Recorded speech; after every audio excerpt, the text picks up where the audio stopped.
So ek het 'n 5 jaar plan en 'n 10 jaar plan. So dink ek het elke ou persoon wat aspirasies het ook so tipe plan. Kom ek begin heel eers by die droom vir volkies. My droom vir volkies is om vir volkies hoop te gee. Nie net hoop in die sin van ons gaan hoop en dan gaan ons dit los nie. Hoop in die sin van ons moet 'n hart hê vir mekaar. Hoop in die sin van as een van die volkies swaar trek, dan moet ons ondersteun en ons moet saam trek. Dis my groot droom en my visie vir volkies, dat ons een groot familie sal wees. My groot wens vir volkskool is dat elke kind sy potensiaal sal bereik. Maak nou nie saak of die potensiaal 'n C-span is om rugby te speel of F-span cricket speel of wat ook al nie. Maar dat elke volkie werklik waar hulle potensiaal sal bereik. En dan my volgende droom vir elke volkie is dat hulle so sal omgee vir hulle vir die ander volkies en vir die skool, dat hulle werklik waar nader aan mekaar sal beweeg.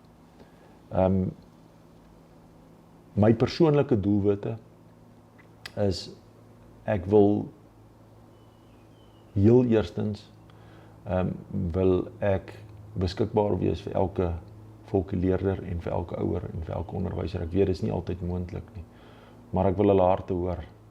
Ek wil iemand wees wat kan luister, nie altyd om te antwoord nie, maar daar is om idees mee te deel, daar is om die skool na nuwe hoogtes toe te neem, sodat ons op alle fasette waar ons deelneem, laat almal sal weet ons is arende.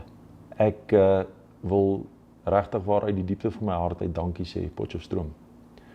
Dankie aan elke volkie familielid wat ons so hartlik ontvang het hier. Mag julle geseënd wees. Mag julle voorspoedig wees. Mag die God van ons vaders julle elke dag styf in sy almagtige hande vashou. En mag julle weet dat julle belangrik is vir ons. Ons koester julle. Dankie ook vir hierdie geleentheid wat ons gehad het en wat ek nou het om myself te kan voorstel aan julle. Dis vir my regtig waar 'n groot voorreg. En soos wat ek al reeds gesê het, ons is opgewonde. En vir Potchefstroom wil ek net sê, en eintlik maar vir die hele land wil ek sê, 2025 hou die volkies dop. Ons is hier.